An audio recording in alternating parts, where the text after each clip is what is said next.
Iti weather update. Alas-taras iti parbaw na nasarpatpatan iti low pressure area dati akaloy iti kadayo ng 1,055 kilometers sa daiti southeastern Luzon. Apektaran mat ti localized thunderstorms iti Metro Manila kadabat-bating apaset iti pagilyanin sa pasarin na ulap aging gamapatok-patok at tudukan nagarod iti panyempo.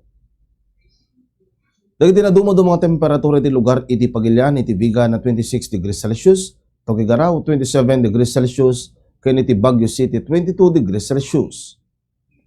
Iti Visayas, Iloilo City ng Tacloban nagpada nga 28 degrees Celsius, Cebu City 27 degrees Celsius.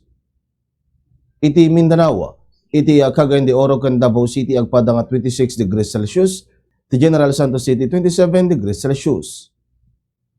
Iti index forecast itatangal daw 44 degrees Celsius iti Tugigaraw City Cagayan, CLSU Muñoz sa Nueva Ecija, San Ildefonso Bulacan, Tau Kamiling Tarlac, Sangli Point Cavite City Cavite, Burungan Eastern Samar kaniti Giwan, Eastern Samar.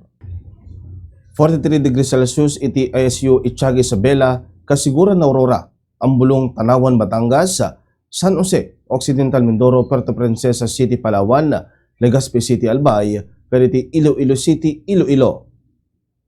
42 degrees Celsius iti naiya Pasay City Metro Manila, Bagtong Tanaw Union, Apari Cagayan, Baler Aurora, Infanta Quezon, Calapan Oriental Mindoro kaniti Coron Palawan.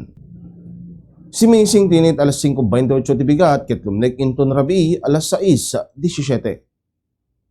Dito di weather update para ti Bombo News and Views. Siya ni Bombo John Joshua kabatikan this is Bombo Radio Philippines, the #1 and most trusted source of news and information, Basta Radio.